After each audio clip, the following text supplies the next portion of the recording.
Hello, everybody. Just checking in. This is Safe Soils After Fires. Next slide, please. And so the goals of this part of the discussion is post-fire soil health. To understand soil quality, make informed decisions that reduce human health risks for you and your families.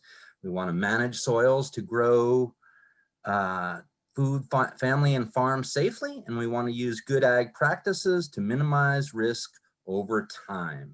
We also want to just mention our deepest concerns and prayers to all those who lost their homes. Thank you. Next slide, please.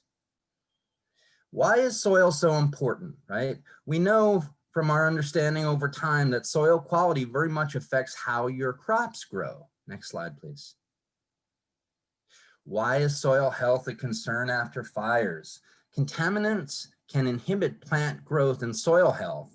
They often persist in soils long-term without us knowing because they're not visible, and ultimately affect family and farm health. Next slide, please. How do you assess and reduce risk of possible contaminants in soils after fire? Next slide. Assess risk by site type.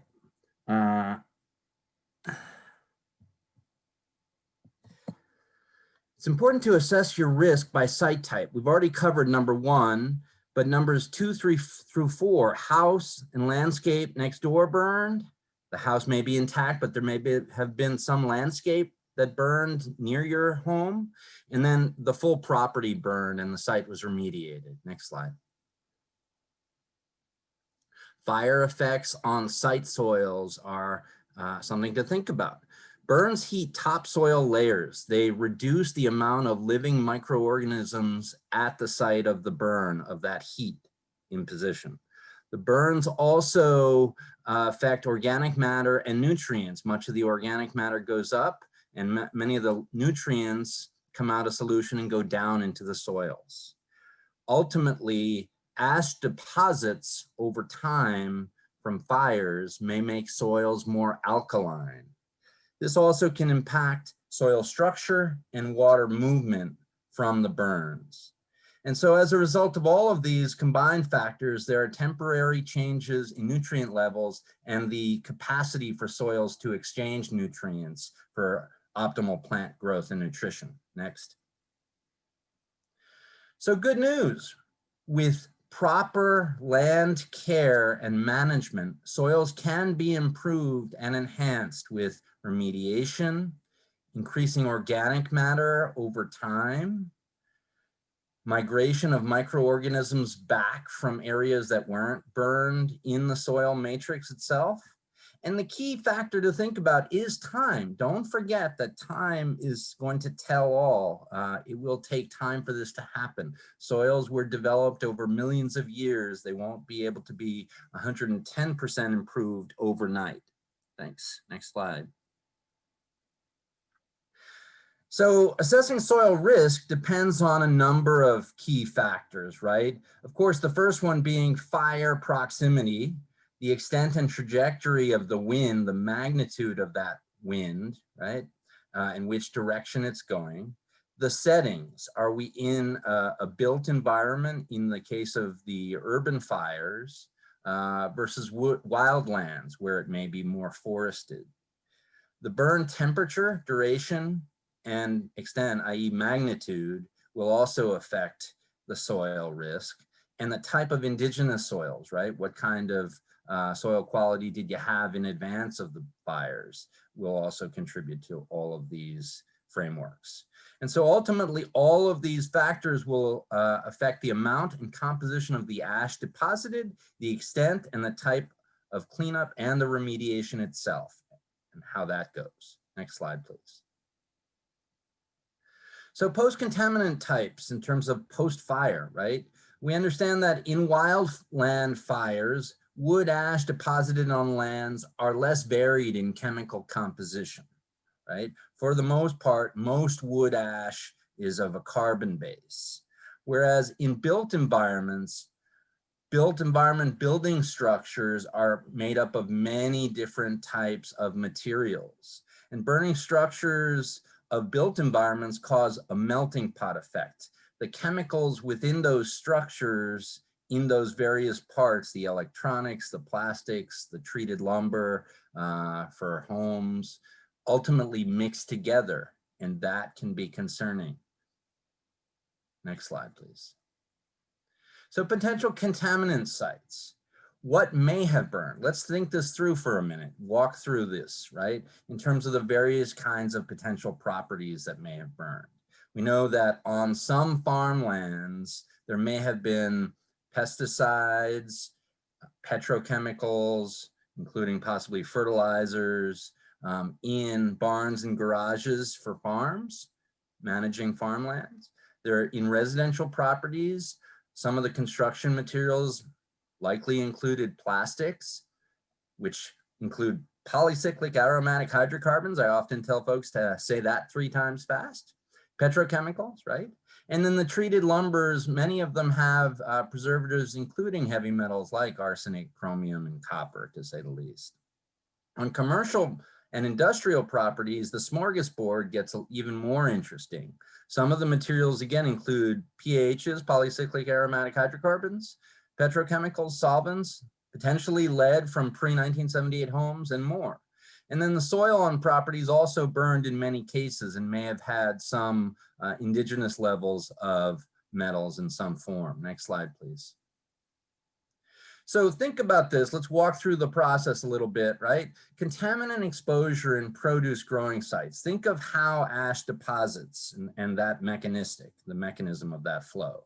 So on soil surfaces, ash would have fallen on the top and over time would likely infiltrate, likely possibly with winter rains, within the soils, into the soil matrix. On plant surfaces, again, it lands on the top of the plant leaves, stems, branches. And then in terms of through the roots, there's potential over time for some level of internal uptake. And then the key thing to think about is lab tests are often needed when chemicals are not identifiable by the naked eye, which is in many cases often. Next slide, please. So crop types to consider in the course of those factors that we just talked about, right? In woody plant crops, mostly fruits and berries, you have root uptake being less likely. Those woody lignified membranes of the roots of woody plant materials make it less possible and less likely that contaminants may have been able to be uptaken from within the soil. Soil dust, however, topical, landing on the surfaces of woody plant crops is still possible. On the other hand, in non-woody plant crops, such as annual vegetables like leafy greens and roots, radishes, carrots, turnips, right? You have the potential for both external or internal uptake. So the roots of those plants may likely potentially uptake some level of contaminants if present in the soil. And at the same time, soil dust at a topical level on the plant surfaces of those leafy greens and roots is more possible as well. Next slide, please. So best practices for managing soils for food growing after fires, right? These are the steps that you can take to continue to prevent exposure over time. We know that sites that burned were fully cleaned up, but these practices can help you to sustain health in the longer run and manage your land well. Some soils are easy to improve. Think about this for a minute, right? Plants grow best with proper soils based on their cultural condition needs, right? Soil nutrients, structure, the composition of the soil in terms of sand, silt, and clay, and then the soil pH are all key factors. It's really important to test your soils, right? In many workshops, we often say, don't guess, but test. And when you're doing your testing, you want to prepare your samples. You want to actually map where you took your samples from on your specific spot on your landscape, right? And you want to connect and correlate the map with the specific spots and label them with the label number or however you nomenclature your system with the same label on the bag that you sent to the soil lab. So don't forget that, that's an important key point. So map your sample spots so that you can go back and map your test results to your site, right? Next slide, please. So where to start when planting a new garden or crops after a fire, right? It's important, again, to understand and interpret your soil quality. You need to do your soil testing, do your proper preparation of your samples and map those sample spots, and then undergo best management practices. In many cases here, you are your best researcher, inquirer, educator of your neighbors, and the person on your site who knows your site the best. So you want to observe plant growth, soil organisms, note if you're running into any debris in your soils as you dig. You want to do some soil structure tests. Next slide, please. And think about site history. In terms of thinking about site history, what to look for is key, right? We know, of course, most recently, the relevant site history are the urban fires themselves. And we have gotten from Glenn and others at the county that residents can access post-fire soil test results from their cleanup contractor. Now, on the other hand, in terms of imported soils, testing of imported soils varied to some degree by contractor. Next slide, please. And so it's important to test your soil in terms of the soil's fertility, right? In the thinking about soil testing, think about the kinds of soil tests that are possible. One can go to a Home Depot or other kind of hardware or garden or nursery supply store and buy home soil tests, but there are differences between home tests and lab test results. Those differences include that in do-it-yourself home test, you get basic information and you'll also get generally a range of the results. Whereas in lab tests, you have a tendency to get much greater reliability and precision. So again, don't guess, test your soils and map your sample spots. Next slide, please. So here again, in soil sampling and testing, if you need technical assistance and advising here, the UC Cooperative Extension Master Gardener Program is a great resource and will respond to your questions as they arise. They'll respond via email, phone call, and also think about, there are some great publications and resources worth reviewing. Soils in Urban Agriculture, a publication by the University of California Cooperative Extension Urban Ag team, is a really worthwhile read. And sometimes it's worth reading a couple of times to really get the full understanding of the scenario. From that, you'll also note that the EPA, the Federal Environmental Protection Agency, suggests that in food growing soils, at the bare minimum, you test for percentage of organic matter, nutrients, and pH, and continue to monitor your pH over time, and that you test for at least lead, possibly. And nowadays, in the cases of many soil testing labs, they will test lead as the one heavy metal they'll do as part of their normal soil fertility panel. Next slide, please. Now, keep in mind, again, you are your best resource in many cases, right? You are the person who knows your site the best, so you are your best personal educator and family researcher, right? Every site is different. Soils vary too. They vary more in urban areas than in more peri-urban and rural spaces, landscapes. But ask yourself, is the soil easy to dig into once you've returned to the property, right? Are you finding any organisms in the soil, worms, insects, insect larvae? Do you come across any debris? Are you running into any PVC piping or any other kinds of built materials that just shouldn't necessarily be there? And then think about some basic tests that you can do. You can do a soil sedimentation test to understand the percentage of sand, silt, and clay in that returned soil. You can do a bean test, planting into the testing site soil, your home landscape, and comparing that with potting soil you bought at the local nursery or garden supply store. Next slide, please. So it's important to recognize the potential for contamination, right? It's not that every site is contaminated. It's certainly not the case by any means of the imagination, but every site is different. And so you need to know and manage against possible risks and do so over time and be your best educated resident and land manager. So the best soil safety practices for sites that have burned are next. Next slide, please. So here we connect exposure pathways and soils best practices, right? We're ultimately trying to disrupt the exposure pathway.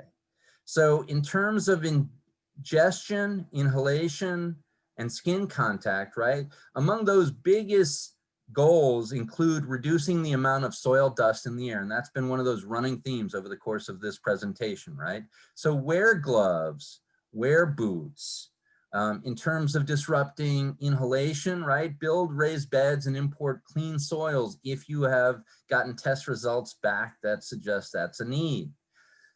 Keep in mind that you can make and use your own clean compost and know what goes into it and manage it yourself over time. And composting is a good agricultural practice as well for managing your landscape. It will keep your plants more healthy. But there is a good amount of research out there that suggests that high phosphate composts in particular will bind and dilute potential contaminants, in particular heavy metals. So keep that in mind as well. And then you want to prevent, again, airborne soil dust and upsplash. How do we do that? Well, a good ag practice as well is to keep your soil covered. We do that by mulching.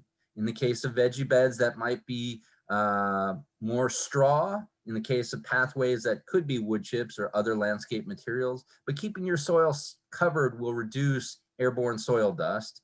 And then drip irrigating will prevent upsplash onto the undersides, especially of leafy greens that have deeper veined leaves and have the greater prevalence of likely possibility of particles actually getting into those veins.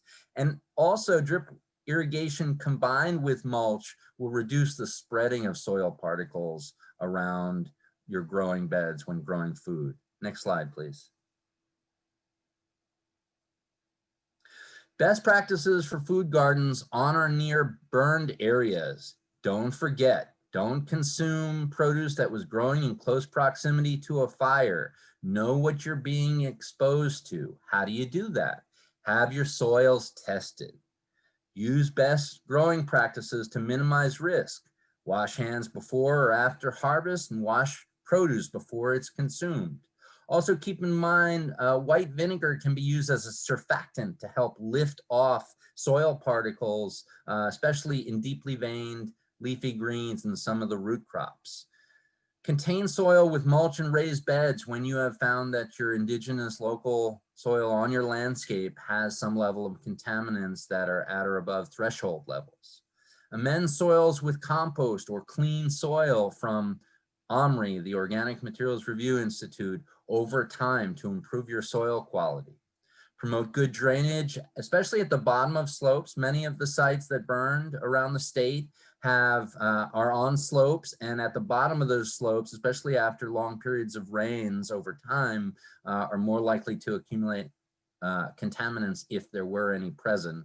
And use drip irrigation to reduce the upsplash. Keep the outdoors outdoors. Keep in mind our pets and sometimes barefoot kids come into the home and then roll around or play on the carpet. Sometimes our pets sleep with us. So keep all of the outdoors in terms of dust and ash as much as possible. Next slide, please.